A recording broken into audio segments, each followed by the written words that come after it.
Number 17 is asking us to write the sum to complete the number sentence. So we have 45 hundredths plus 57 hundredths. I went ahead and already stacked up our math problem, and then we just add as normal. So 5 plus 7 is 12, carry the 1. 9 plus 1 more is 10. Bring down that decimal, carry over the 1, and our answer is 1 200ths. Now, our next one here says write the difference to complete the number sentence. Difference means subtract. As you can see from the problem, we have 93 hundredths minus 37 hundredths. And again, we're just going to follow typical subtraction rules. Let's go ahead. We're going to need to borrow. This becomes an 8. This becomes a 13. 13 minus 7 is 6. And 8 minus 3 is 5. Make sure you don't forget about the decimal. And our answer is 56 hundredths. Let's take a look at our next problem. We have Taylor's donating money to the Minithon. Her aunt has agreed to donate $3 more than Taylor donates. The table below shows some of the possible amounts of money that they may donate. So again, you can see this is Taylor's donation, and when she donates 1, her aunt will give her 4. When she gives her 2, the aunt will provide 5, and you can see so on and so forth. Over here we have our graph. This right here, Taylor's aunt's donations, that is our y-axis, and Taylor's donations down here represents the x-axis. So the bottom number is how much money she'll give, and the y number, the vertical component, is what her aunt will provide. Now, our first thing we need to do is we need to actually change this table into ordered pairs, and we can do that quite simply down here in 19A by just rewriting 1, 4, 2, 5, 3, 6, 4, 7, and 5, 8. We're able to rewrite the chart into ordered pairs. Now we need to plot the ordered pairs as points and use a straight edge to connect them.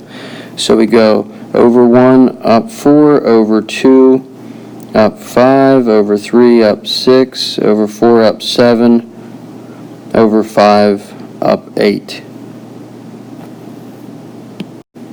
And you can see in my graph I connected the points with a yellow line. Let's take a look at number 20 through 23.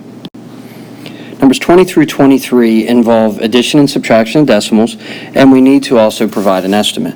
So first I'm going to go through and work through my estimates, and then I'll go back and solve the problems. I like to recommend and suggest that we just follow kind of rounding rules, kind of round it to the biggest place is one way to estimate. So with that being said, we have 7.4 would go to 7 plus 3 equals about 10. 2.9 or 2 9/10, much closer to 3 than it is 2. We have 4 13 hundredths, it would be 4, and 3 89 hundredths would go to 4. So with that estimate, we are at about 8. Now the key with 22, 23, make sure you notice that we subtracted now. We are doing subtraction. So we kind of change gears. We have 13 1/10, which is basically 13 minus 6 7/10, which we'll call 7. Gives us an answer somewhere around 6.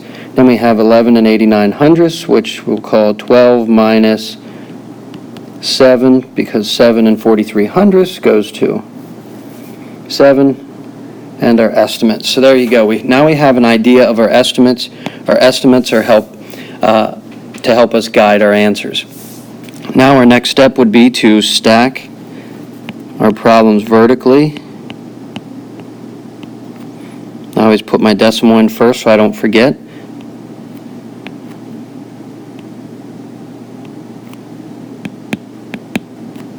Get 10.3. Check it with our estimate. Looks pretty good. Let's move over to our next question. We have 4 13 hundredths plus 3 89 hundredths. Follow basic addition. Carry over. Put my decimal in before I forget. And I get 8 2 hundredths. Again, matching it with my estimates. Looking good so far. Now, don't forget, we need to change gears in our brain. We need to subtract now. Too often I see people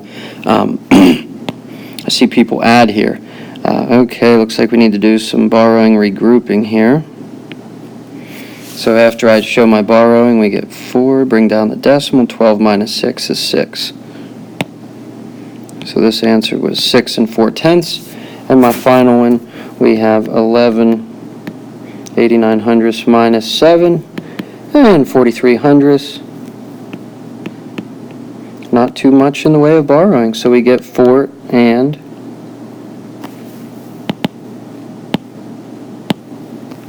4600ths. I hope this helps.